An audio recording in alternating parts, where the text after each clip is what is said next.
প্রধানমন্ত্রী শেখ হাসিনার কপালে নামাজের দাগ দেখা যায়। তা আমি প্রশ্ন করলাম যে আপনার কপালে তো নামাজের দাগ দেখছি। হুজুর, আমি 7 বছর বয়স থেকে আমি নামাজ পড়ি। কিভাবে?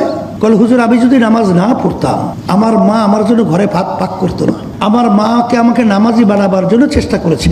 সেই থেকেও যে আমি নামাজ পড়ি, নামাজ ছাড়ি না।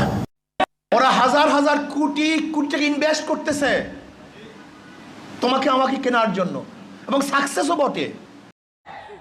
এই জামাত যেখানে যেখানে লাগবে ওখানে ইসলাম ধ্বংস হয়ে যাবে।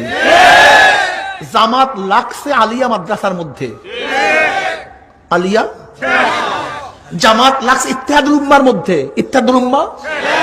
জামাত লাগছে বিএনপির মধ্যে, বিএনপি। এই জামাতের প্রয়োজন যেখানে লাগবে সেটা ধ্বংস হয়ে যাবে, যেখানে লাগুক ধ্বংস হয়ে যাবে।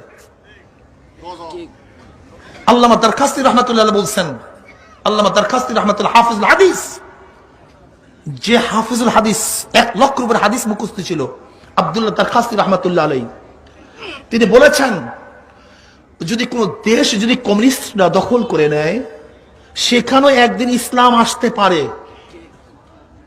কিন্তু আল্লাহ না করুক কোন দেশ যদি জামাত দখল করে ফেলে কিয়ামতের আগ পর্যন্ত আর কোনদিন সেখানে ইসলাম আসবে না। আমি কি আরেকবার দেখাবো? না, দেখানোর প্রয়োজন নাই, এটা আমরা আগেই জানি এবং সেটা উনি বলেছেন।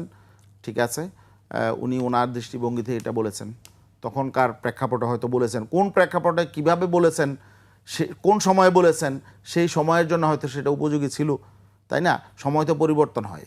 জি, এক সময় দেখা যায় জিয়াউর রহমান জামাতকে পুনর্বাসিত করছে, জামাতকে মন্ত্রিসভায় স্থান দিয়েছে, বেগম জিয়া জামাতের নেতাদের গাড়িতে পতাকা তুলে দিয়েছে, মন্ত্রী করেছে।